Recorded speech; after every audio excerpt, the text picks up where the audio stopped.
Right, gamers. So, I completely forgot, but we were getting a nice little dev insights today. Nice little deep dive on the Prismatic subclass. So yeah, let's react to this together here and let's see what juicy stuff we got in store for us. Hey Guardians, gameplay team here, starting with the release of Stasis in Beyond Light in 2020, continuing with Subclass 3.0 during the Year of the Witch Queen, and most recently with the release of Strand and Lightfall. We've been hard at work building out the full kit of abilities, aspects, and fragments that you've assembled into your perfect monster slaying machine. The builds you've crafted helped you overcome insurmountable odds, taking down powerful foes, and ensuring the safety of the last city for now. With the final shape looming, the threat has never been more imminent, and the stakes have never been higher. We knew that if humanity was going to go up against the Witness, we had to pull out all the stops. Or, also to make players want to come back to that kind of helps as well. So for the first time, players will be able to wield the powers of light and darkness simultaneously, unlocking combinations of abilities never before possible. Today we'd like to give you a brief overview of the Final Shape's new Prismatic subclass, including the suite of abilities available, how you'll expand your capabilities, and the unique gameplay it brings to the table. Alright, show us the goods, Bungie. The Prismatic subclass is familiar, but with a twist. Your super, melee, grenade, and aspect slots will feature a selection of light and darkness abilities from all 5 damage types. You can also select from all available movement modes and class abilities, including the subclass specific ones, that's actually really nice, such as Phoenix Dive, Acrobat Dodge, and Thruster. Our main goal for Prismatic is to enable new and interesting build crafting combinations that lead to new types of gameplay, so that we can keep the game feeling fresh. This is quite literally probably going to save my channel and save my motivation to actually make videos, I'm gonna be honest with you. As part of this, some of the abilities we've chosen are the ones that we think have been underused since the initial release and have exciting interactions with the rest of the roster. In many cases, we've adjusted how certain aspects function to specifically enable these unique interactions. So is it going to be like mostly underused stuff that we can combine together? If so, that's actually pretty cool.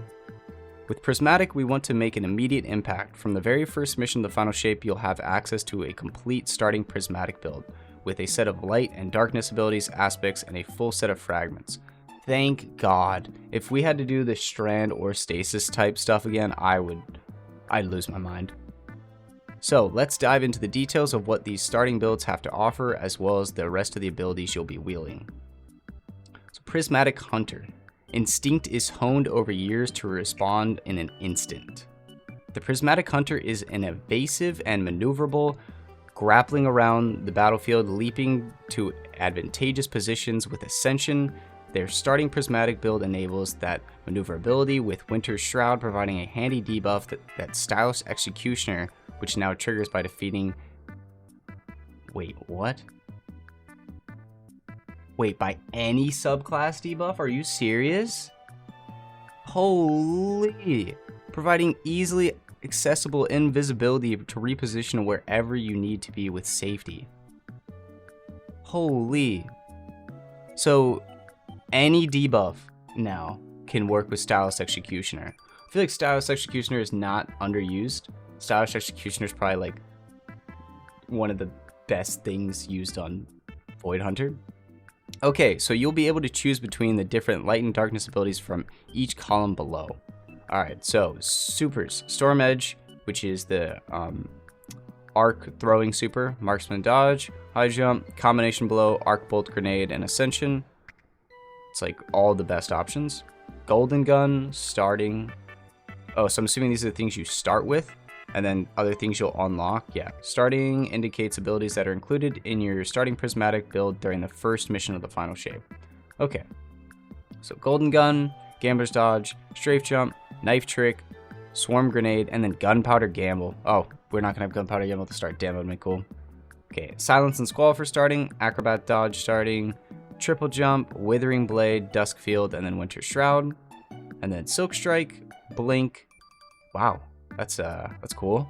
Threaded Spike, Grapple, and Threaded Spectre. Nice. So we do get the decoys. That's what I was looking for. That is awesome. The build crafting, the amount of stuff you're going to be able to do with build crafting, that's going to be awesome. And then the last one will be Shadow Shot, Deadfall, Snare Bomb, Magnetic Grenade, and then Stylish Executioner. If I'm being honest with you, Yeah, the hunter stuff looks great, especially with golden gun, because if it's specifically marksman golden gun, then you can get a class item with maybe celestial nighthawk plus also star eater scales and just go crazy. And then you could use that plus building into maybe using stylus executioner and then gunpowder gamble or some just crazy stuff. I think the combos could just go crazy with this. Okay, so next is Prismatic Titan, the coalescence of light and darkness into an unbreakable bulwark gripped in an unstoppable fist. So, the Prismatic Titan excels at disabling enemies to make them easy targets for high-impact follow-ups. Dranger's Lash, Shackle Grenade, and Diamond Lance are all potent primers for a subsequent consecration. Thunderclap or powerful Unbreakable Blast. That gives me kind of the vibe of like Anthem, where you were, priming and then detonating enemies, and so using Dranger's, Shackle, or Diamond Lance to either suspend or freeze enemies, and then use Consecration, Thunderclap, or Powerful Unbreakable Blast to then just detonate the enemies that are just either frozen or stuck. So I don't know if that's some inspiration they got from them, but yeah, that's a great addition. I like that a lot. Their starting build allows them to freeze targets with Diamond Lance, which can be created from any ability final blow. That's insane. And wind up fully charged Thunderclaps to remove the threat from the fight in one fell swoop. Okay, so Titans are going to have Twilight Arsenal, Towering Barricade, High Lift, Shield Throw, Suppressor Grenade, and then Unbreakable for the aspects. And then Thunder Crash, Rally Barricade, Strafe Lift, Thunderclap, Pulse Grenade, and then Knockout. That's good. Blade Fury, Thrusters, Catapult Lift, Frenzied Blade, Shackle Grenade, and Dranger's Lash. And then we got Hammer of Soul, Hammer Strike, Thermite Grenade, Consecration, and then lastly Glacial Quake, Shiver Strike, Glacier Grenade, and then Diamond Lance. So you're going to be starting with both Thunder Crash and Blade Fury, and you've actually got some really good abilities and aspects to use with both Knockout and then Diamond Lance. So you then get increased melee damage, and then also, on any ability kill, you can spawn in a Lance. And you could use Knockout plus Thunderclap. And you can also use Thrusters with Heart of Endless Light for increased, ability uptime. It's gonna be pretty good. It's gonna be pretty juicy. Okay, now on to my main Warlocks. So Prismatic Warlock. Truth lies in the seams between light and darkness. Oh, dude, these HUDs just look so cool. Or actually, it's not HUD, but the subclass menu just looks beautiful. Oh, Bleak Watcher and Feed the Void. Hello. The Prismatic Warlock brings an army to bear, summoning a horde of Bleak Watchers, Helions, and Threadlings in the blink of an eye. Their starting build lets them lock down entire rooms with Bleak Watcher and Penumbral Blast, and their ability damage, including damage caused by shattering the frozen targets, kickstarts Feed the Void, granting grenade energy to start the cycle anew. And also give you Devour. I guess they forgot to... Oh wait, no, I'm thinking of a different one. That is Devour. This is Feed the Void. This is basically Chaos Accelerant. No, wait, am I tripping? Hold on.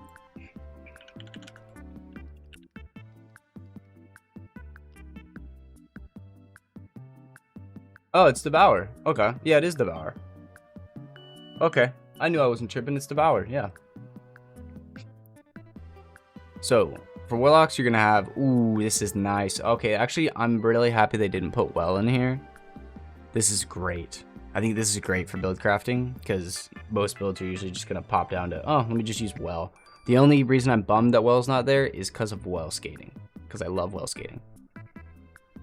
So, Warlocks are going to have Song of Flame, Healing Rift, Burst Glide, Incinerator Snap, Healing Grenade, and then Helion, which I'm assuming is the new aspect where you can spawn in your solar buddy that causes scorched enemies. And then Nova Bomb, Cataclysm, Empowering Rift, Strafe Glide, Pocket Singularity, Vortex Grenade, and then Feed the Void. With also Storm Trance, Phoenix Dive, awesome, Controlled Glide, Chain Lightning, Storm Grenade, and then Lightning Surge. Winter's Wrath, Blink, Penumbral Blast, Cold Snap, and then Bleak Watcher, and then lastly Neater Storm, Arcane Needle, Threadling Grenade, and then Weaver's Call. Ooh, Weaver's Call, yeah, this build's gonna be cooking, man. Warlock builds are gonna be cooking.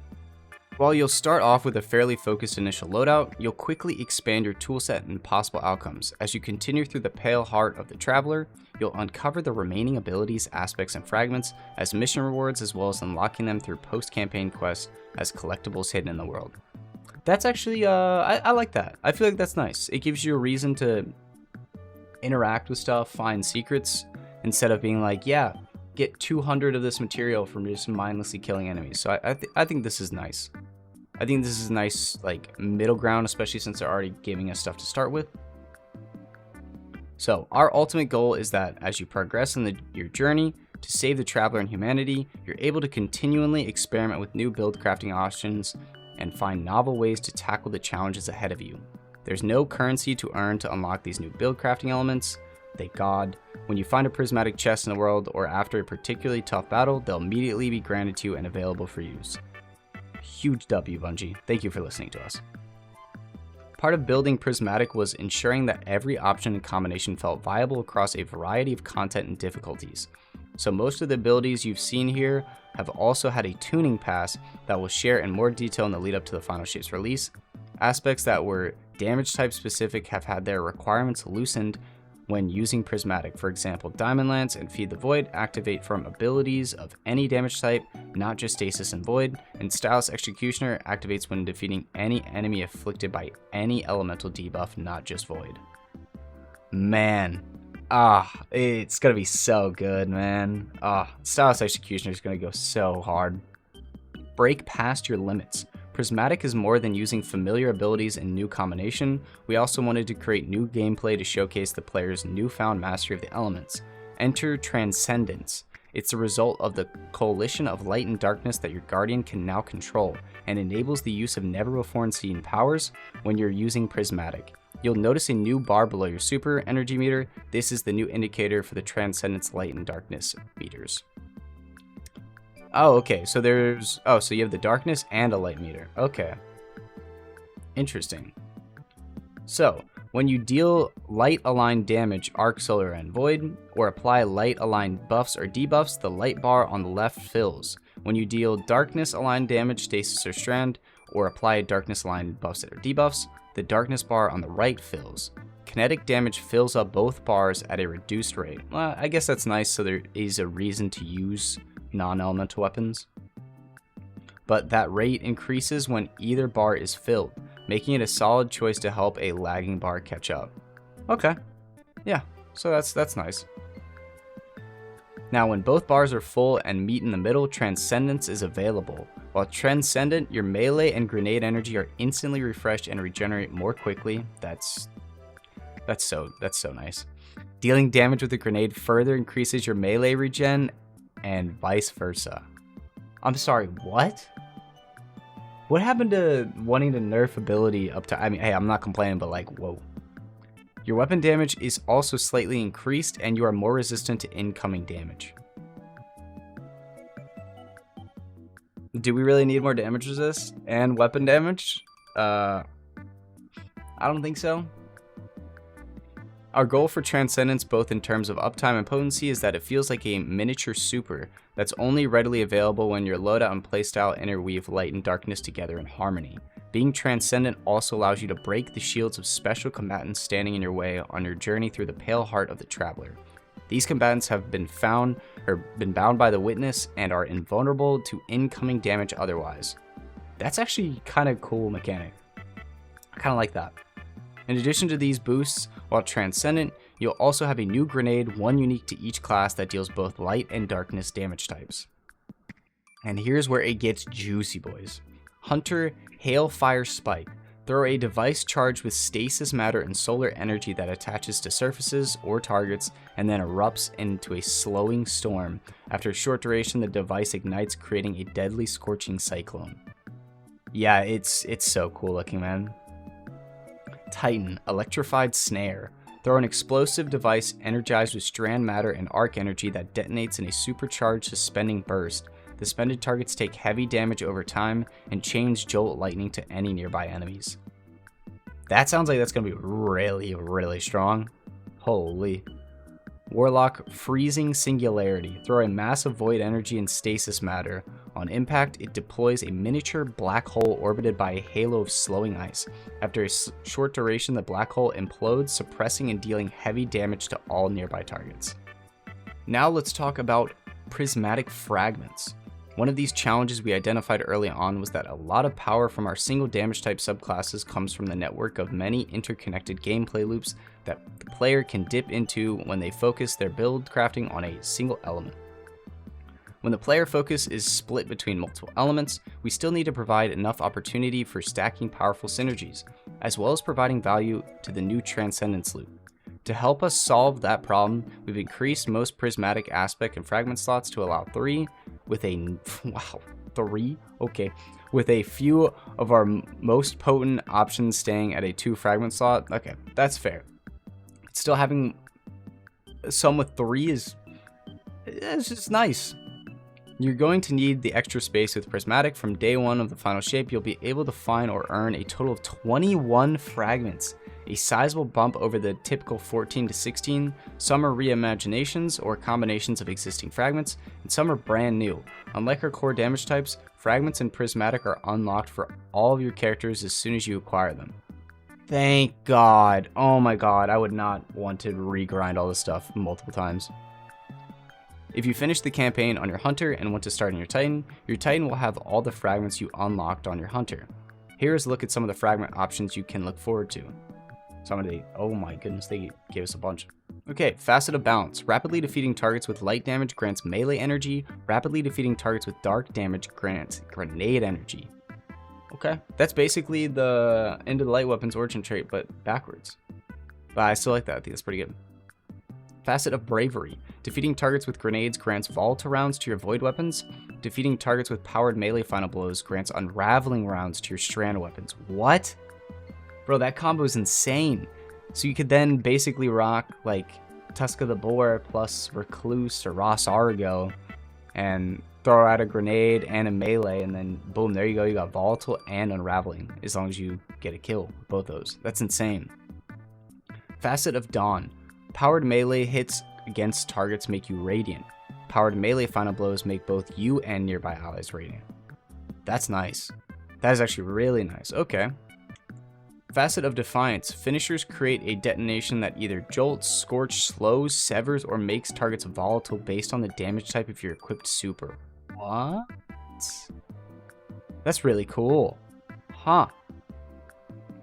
Facet of Dominance. Your void grenades weaken and arc grenades jolt targets. That is definitely has to have a large penalty because that is way too OP. That is way too OP. Facet of Generosity. Defeating targets with Transcendent creates orbs of power for your allies.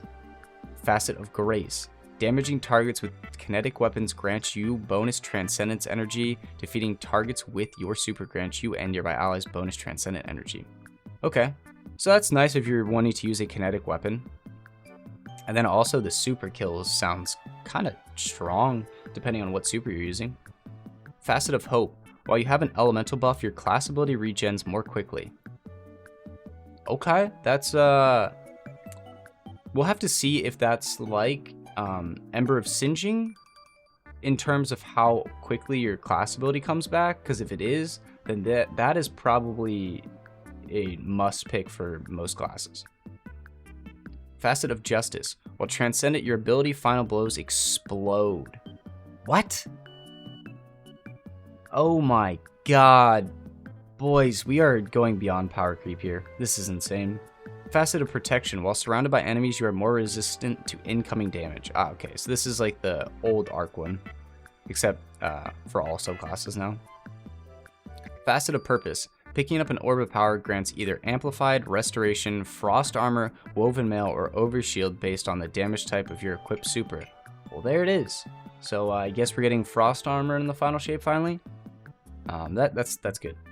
Glad that we finally have seen a word about it. Nice. Facet of Ruin.